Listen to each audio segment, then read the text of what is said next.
मैं डॉक्टर भामा अग्रवाल आपके अपने यूट्यूब चैनल पर आपका स्वागत करती हूँ, अभिनंदन करती हूँ।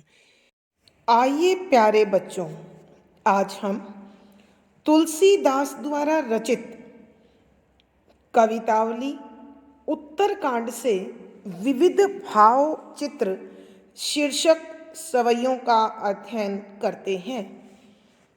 इन पदों में कवि गोस्वामी तुलसीदास जी ने कहा है कि प्रभु श्री राम से ज़्यादा शक्तिशाली और दानवीर कोई और नहीं है। यदि इस संसार में किसी व्यक्ति को कुछ मांगना चाहिए तो वो प्रभु श्री राम से ही मांगना चाहिए, क्योंकि प्रभु श्री राम जिस पर कृपा कर देते हैं उसे इस संसार में कभी कोई कमी नहीं रहती। उनके दान देने के बाद वह व्यक्ति जो किसी किसी से मांग रहा है उसके मांगने की प्रवृत्ति ही समाप्त हो जाती है। इस संदर्भ में उन्होंने विभीषण और हनुमान जी के उदाहरण भी दिए हैं। उन्होंने कहा है कि प्रभु श्री राम दरिद्रता, मनुष्य के मन के विकार और उसके करोड़ों संकटों को अपनी कृपा रूपी तलवार से क्षण में काट देते हैं। कवि कहते हैं कि जो मनुष्य भारत में अच्छा जन्म लेकर मानव शरीर को प्राप्त करता है और विभिन्न प्रकार के मौसम जो देश में समय समय पर बदलते हैं कि भीषणता को, कठोरता को सहन करता है, वह फिर भी प्रभु श्री राम के स्मरण को, भजन को नहीं छोड़ता, उससे ज़्यादा बुद्धिमान व्यक्ति इस संसार में कोई नहीं है।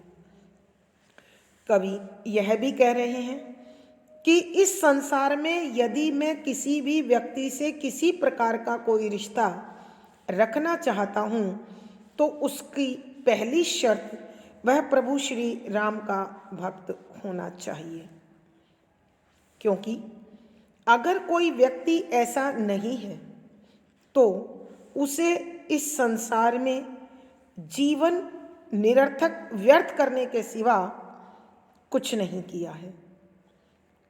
कवि आगे कहते हैं कि सीता और राम का सुंदर रूप भक्तों की आँखों के लिए उतना ही महत्वपूर्ण है जितना एक मछली के जीवन में जल होता है।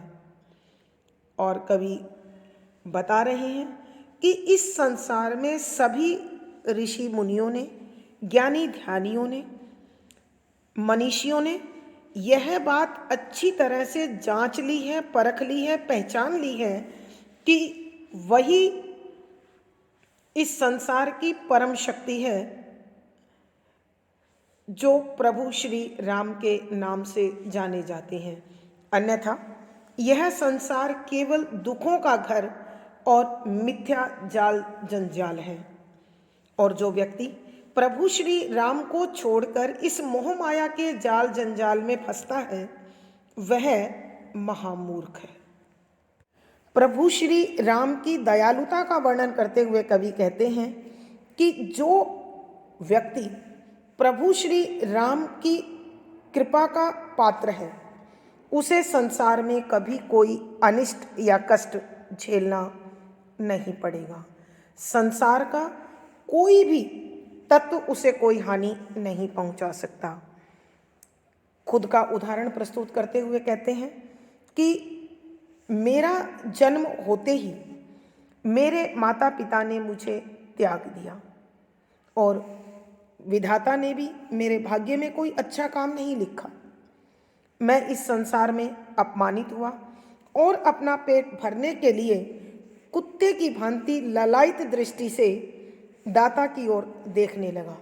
परंतु जब मैंने एक बार प्रभु श्री राम के सामने अपनी इस त्रासदी को प्रकट किया, अपने पेट की भूख को प्रस्तुत किया, तो उन्होंने एक क्षण में ही मेरी सारी विपदाओं का हरण कर लिया। आगे कवि तत्कालीन समाज की सामाजिक और आर्थिक परिस्थितियों का वर्णन करते हुए लिखते हैं कि भारत में रहने वाला प्रत्येक वर्ग,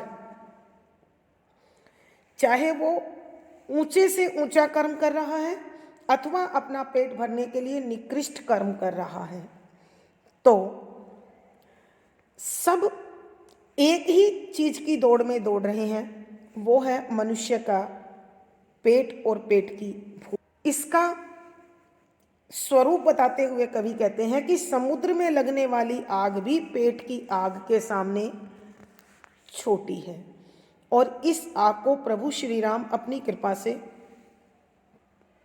समाप्त कर देते हैं अथवा इसका समाधान ढूंढ देते हैं। कवि ये भी कह रहे हैं कि जो वर्तमान स्थिति है वो ऐसी है कि व्यापारी के पास व्यापार नहीं है, किसान के पास जमीन और खेती नहीं है, भिखारी को भीख नहीं मिलती, और लोग अपनी रोजी रोटी और काम न होने के कारण बहुत परेशान हैं, चिंता में डूबे हुए हैं।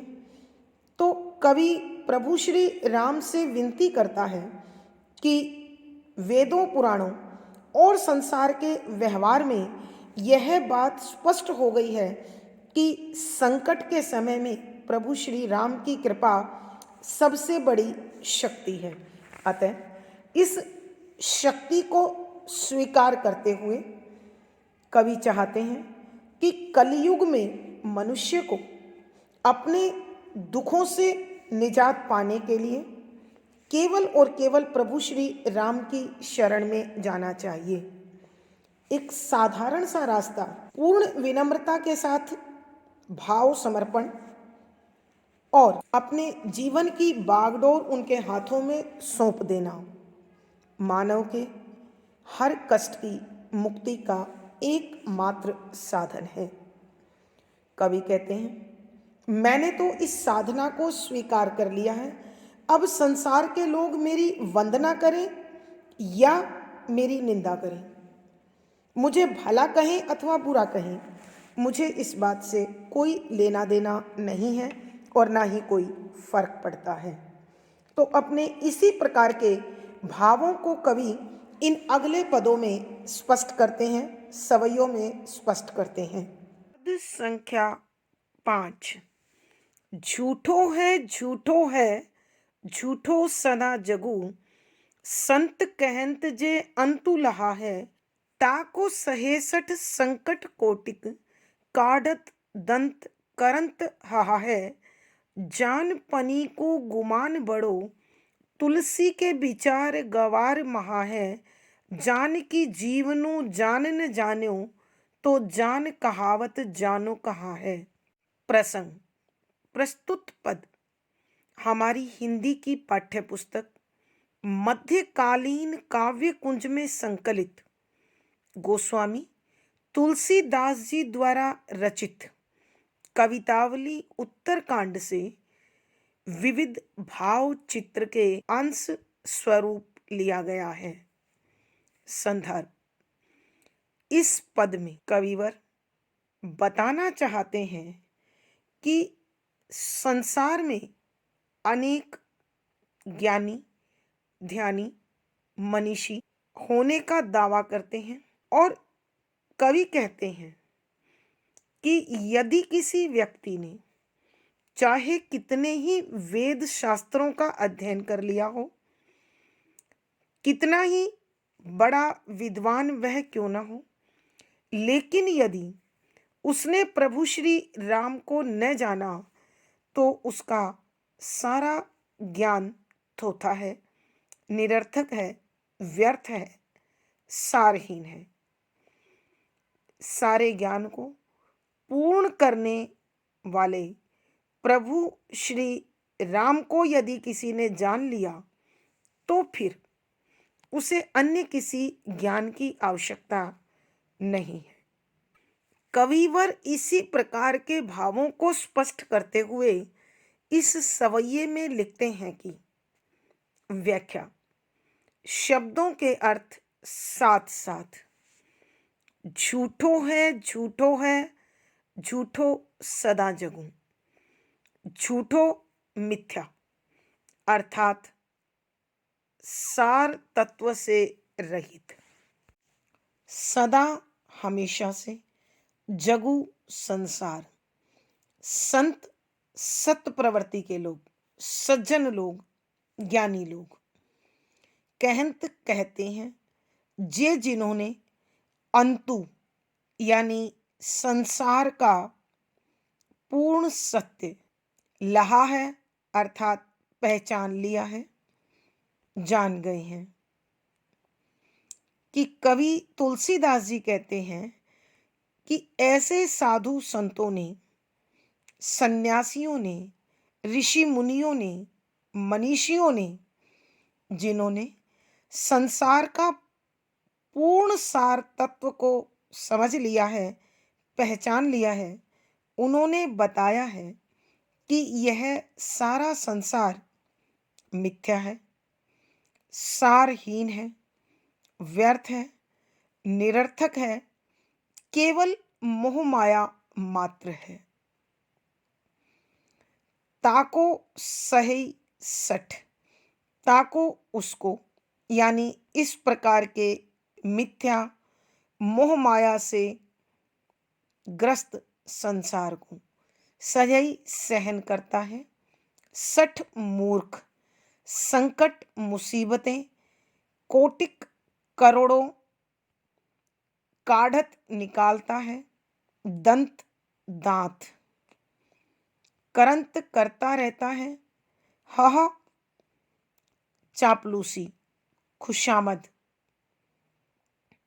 अनावश्यक अनुनय विनय है कि हे मूर्ख इंसान, तुम इस सारहीन संसार में और इस संसार के बंधन को निभाने में करोड़ों कष्टों को, संकटों को, परेशानियों को झेलता है और लोगों के सामने अपने काम निकालने के लिए, अपने जीवन चक्र को चलाने के लिए दांत निपोरता रहता है, अर्थात अनावश्यक रूप से उनसे अनुनय विनय करता रहता है, विनती करता रहता है, अथवा इन कष्टों को झेलते हुए हाय हाय करता रहता है। जानपनी को गुमान बढ़ो, जानपनी ज्ञानी होने का, जानकार होने का, गुमान अभिमान घमंड बड़ो बड़ा है। तुलसीदास जी कहते हैं कि मनुष्य को ज्ञानी होने का बहुत घमंड है, अर्थात कवि कहना चाहते हैं कोई व्यक्ति यदि इस संसार में चालाकी से, चापलूसी से, अनुनय विनय से, खुशामद करके अपने काम निकाल लेता है तो वह अपने आप को बहुत बड़ा ज्ञानी समझने लगता है, समझदार समझने लगता है और उसके अंदर यह घमंड समा जाता है। लेकिन तुलसीदास जी कहते हैं तुलसी तुलसी के विचार मता अनुसार गंवार अज्ञानी मूर्ख महा है बहुत बड़ा है।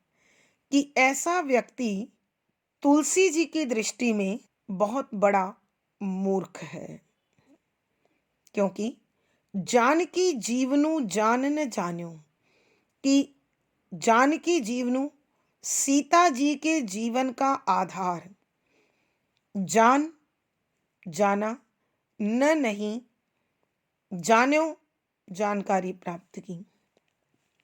जानकी सीता जी जीवन जीवन, जान प्राणों का आधार, न नहीं जान्यो जानकारी, तो फिर जान ज्ञान कहावत बता जान्यो कहा है कि तूने वास्तव में जाना ही क्या है, समझा ही क्या है, कि यदि तूने सीता जी के प्राणों का आधार प्रभु श्री राम के विषय में ही नहीं जाना, तो बता तू किसे ज्ञान कहता है और तूने सीखा ही क्या है, समझा ही क्या है। अर्थात तुलसीदास जी कहते हैं कि जिस मनुष्य को श्री राम के विषय में जानकारी नहीं है, तो उसे ज्ञानी होने का दावा करने का कोई अधिकार नहीं है। उसे इस प्रकार का अभिमान त्याग देना चाहिए। एक बार फिर कर रही हूं, ध्यान से सुनिए बच्चों। तुलसीदास जी कहते हैं कि इस संसार के बड़े बड़े ज्ञानी ध्यानी, ऋषि मुनि, साधु सन्यासियों, जिन्होंने संसार के सार तत्व को और ईश्वर के स्वरूप को पहचान लिया है, वो बताते हैं कि यह सारा संसार मिथ्या है, सारहीन है, नश्वर है, निरर्थक, व्यर्थ और बेकार है। क्योंकि मोह माया के चक्कर में फंसा हुआ मनुष्य प्रभु तक नहीं पहुंच पाता। ताको सहेसठ संकट कोटित काडत दंत करंत हहा है। ताको ऐसे झूठे संसार को सहे सहता है 60 मूर्ख इंसान, कि इस संसार में इंसान इतना मूर्ख है कि इस सारहीन तत्व के मोह माया से जुड़े बंधनों को निभाने के लिए झूठे वैभव के संचय के लिए करोड़ों संकटों को सहन करता है और इस सांसारिक जीवन को चलाने के लिए कहीं दांत निपोरता है, कभी अनुनय विनय करता है और कभी इन संकटों से घबराकर डरकर हाय हाय करता है, और कभी दुखी होकर, कभी अभिमान से भरकर और कभी खुशामद करते हुए इस जीवन को जीता है। जान पनी को गुमान बड़ो, तुलसी के विचार गंवार महा है। कि तुलसीदास जी कहते हैं कि जो व्यक्ति इस प्रकार की संसारिकता का निर्वाह करते हुए ज्ञानी होने का दावा करता है और उसे ज्ञानी होने पर बड़ा अभिमान है, घमंड है, तो तुलसी जी कहते हैं मेरे विचार में वह सबसे बड़ा मूर्ख है। क्योंकि वह ईश्वर को छोड़कर, सच्चे सार को छोड़कर इस सारहीन संसारिकता का निर्वाह करता है। उसका ज्ञान क्या है? जान की जीवन जान न जान्यो, कि यदि किसी मनुष्य ने सीता के जीवन का आधार प्रभु श्री राम के विषय में नहीं जाना, तो जान कहावत जान्यो कहाँ है। तो हे ज्ञानी होने का अभिमान करने वाले प्राणी, बता तूने वास्तव में कौन से सार को पहचाना है और तूने क्या जान लिया है। अर्थात कवि के कहने का अर्थ है कि जिस मनुष्य ने प्रभु श्री राम को नहीं जाना है, तो उसे ज्ञानी होने का अभिमान नहीं करना चाहिए और प्रभु श्री राम की शरण में चला जाना चाहिए। भावार्थ, कवि के कहने का भाव यह है कि इस निस्सार संसार में, इस सारहीन संसार में यदि कहीं कोई सार है, तो वो प्रभु श्री राम का नाम है। विशेष यहाँ कवि ने संसार की नश्वरता और सारहीनता को प्रतिपादित किया है, समझाया है। शुद्ध साहित्यिक ब्रज भाषा का प्रयोग है। भक्ति रस प्रसाद गुण है। सवैया छंद है। ये शैली और संगीतात्मकता बनी हुई है। झूठो है झूठो है झूठो विप्सा। संत कहत अनुप्रास। ह पुनरुक्ति प्रकाश। जानो कहा प्रश्न अलंकार। जान के अनेक अर्थ यमक अलंकार। तो बच्चों, यहाँ विप्सा, अनुप्रास, संबोधन, यमक आदि अलंकारों का सुंदर सटीक प्रयोग है। पद संख्या 6। को भरी है हरि के रीतिये। ऋतवे पुनि को हरि जो भरी है। उत्पई ते ही को जेहु राम थपे। थपी है ते ही को हरि जो टेरी है। तुलसी यहु जानी हिय अपने। सपने नहीं कालहु ते डरी है। कुमया कछु हानि न ओरन की। जो पे जानकु नाथु मया करी है। प्रसंग पूर्ववत। संदर्भ। इस सवैये में कवि कहते हैं कि जिस पर प्रभु श्री राम की कृपा हो जाती है, फिर उसे इस संसार में कोई भी कारण ऐसा नहीं है जो उसे कष्ट दे सके, उसे परेशान कर सके। इसी तथ्य को सिद्ध करने के लिए कवि कहते हैं कि व्याख्या शब्दों के अर्थ। को कौन भरी है, भर सकता है। हरि प्रभु। के रीतिये खाली किए हुए को। यदि ईश्वर किसी को खाली करना चाहता है तो उसे यह सारा संसार मिलकर भी भर नहीं सकता। ऋतवई पुनि को, ऋतवई खाली करे, पुनि फिर को कौन। हरि ईश्वर जो जिसे भरी है भर दे, और ईश्वर जिस पर अपनी कृपा कर दे, जिसकी झोलियां भर दे, उसे फिर संसार में कौन खाली कर सकता है, अर्थात कोई नहीं। उत्पई उखाड़ना। ते ही उसे को कौन, जे ही जिसको रामू प्रभु श्री राम थपई स्थापित कर दे।